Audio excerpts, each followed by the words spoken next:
Hi guys, I'm a Forester here with another knife sharpening video. Recently I watched a video by Paul Sellers on YouTube where he used this product right here, this EZE-Lap knife sharpening kit, where he said he could bring any knife to a razor's edge. I'll put a link to his video in the description box below. You might want to watch it yourself. But if you followed my channel, you know that I have another knife sharpening system of my own, and it's the Wicked Edge. And I've got excellent results with it, many videos on YouTube on my channel with this product.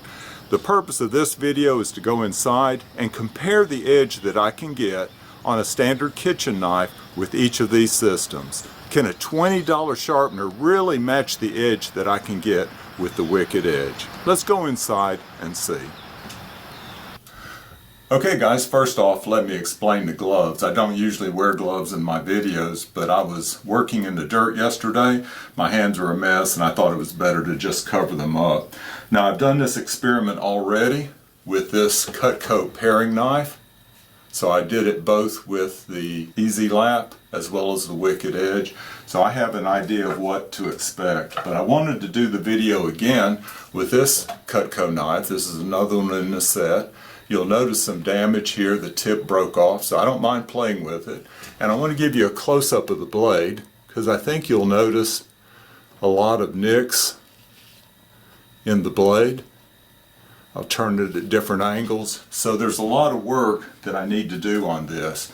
And you know, with the Wicked Edge, it leaves such a fine edge on here that I'm almost worried that my wife will cut her fingers when she uses these knives after I put them on the Wicked Edge. So maybe this is the perfect product for them, but I wanted to compare the two.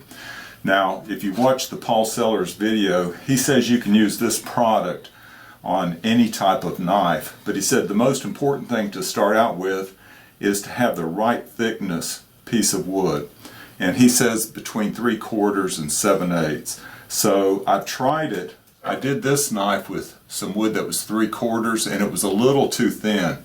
It let me scratch the blade a little bit. So I'm getting this is some walnut stock that I have. You've seen in previous videos, but this is a little bit thicker than 3/4. So I think this might work better. Alright, now I'm not going to make you watch the whole process. It would be too long a video because when I sharpen knives I like to really take my time and do a good job. So I'll cut the video in a second, but these three paddles right here are three different fine grits. So the one is a medium and it's 400 grit, and then the fine is 600 and the super fine is 1200. So I'll start with the medium, then go to the fine, then super fine. And I'll show you the process I use in doing this with each of the three paddles, then I'll show you the result. So you control your angle with the thickness of the piece of wood. You line up your blade on the edge of the wood like this, and then you rest the paddle on the edge of the knife and on the table, and you just make small circular motions. It's nothing complicated, and this is a fairly straight blade. Now, some people comment that I should, on other videos, that I should put a black mark along the edge so I can see what I'm doing. I can see it just fine. You may not be able to, but I can. So I don't usually use a black marker to mark the edge. But I'll do it with the medium, then I'll move to the fine and super fine, and then show you the results.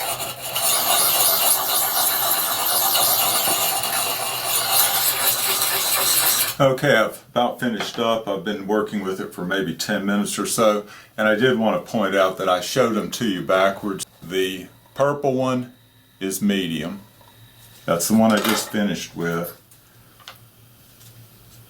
The red one is fine, stamped there on the plastic, and the extra fine is the blue one right there. Alright, so here we go with the fine.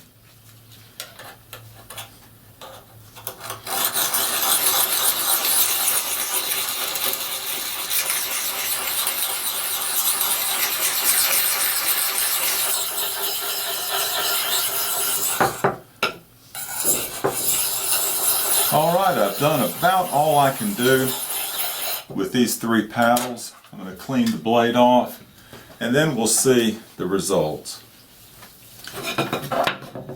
Okay, so I'll take a piece of paper and do a paper cutting test first. And I tore that a little bit.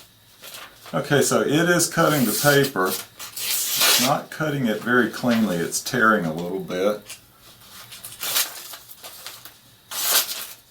You know, it still has those nicks in it.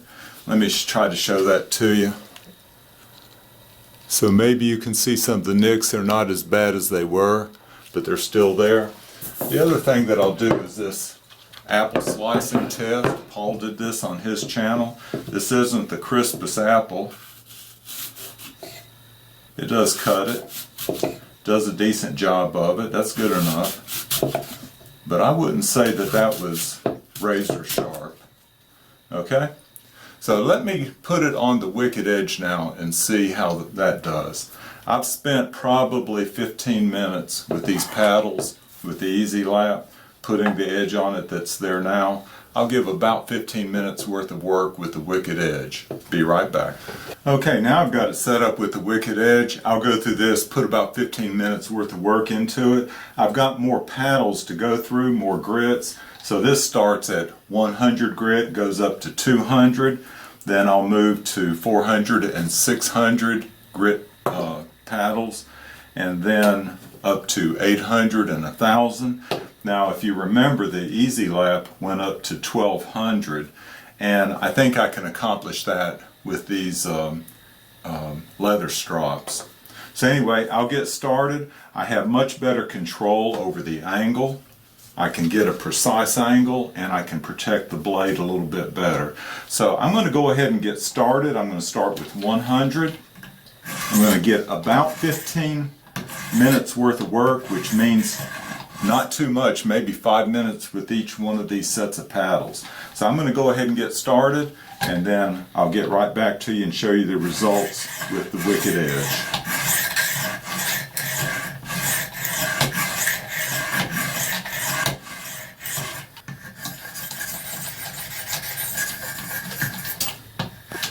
Okay, I've had to race through these different grits. I'm up to 1000, and I haven't put it on the leather strop, so it's not going to be a mirror polish, but I'm out of time.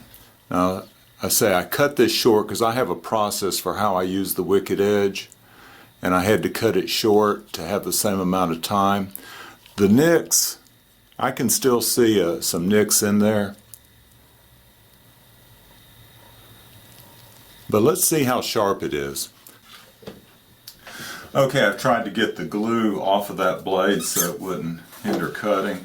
But let's give it the paper test. Remember, after the EZE-Lap, it was tearing the paper. Let's see if the wicked edge does. There we go. So I would say definitely better. Alright, let's see how it does with this apple.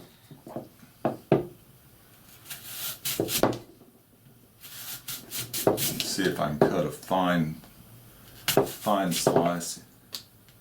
Much better. So which do I prefer, the wicked edge or the EZE-Lap? Well, there's no doubt for me, I'm going to use the wicked edge. Now there is a use for these EZE-Lap paddles, and I think that's primarily for maybe kitchen knives, just to put a working edge on the blade. I may use them maybe on a pruning saw, something like that. In fact, I'm going to try that next. But for my fine knives, I'm going to stick with the wicked edge. Y'all take care.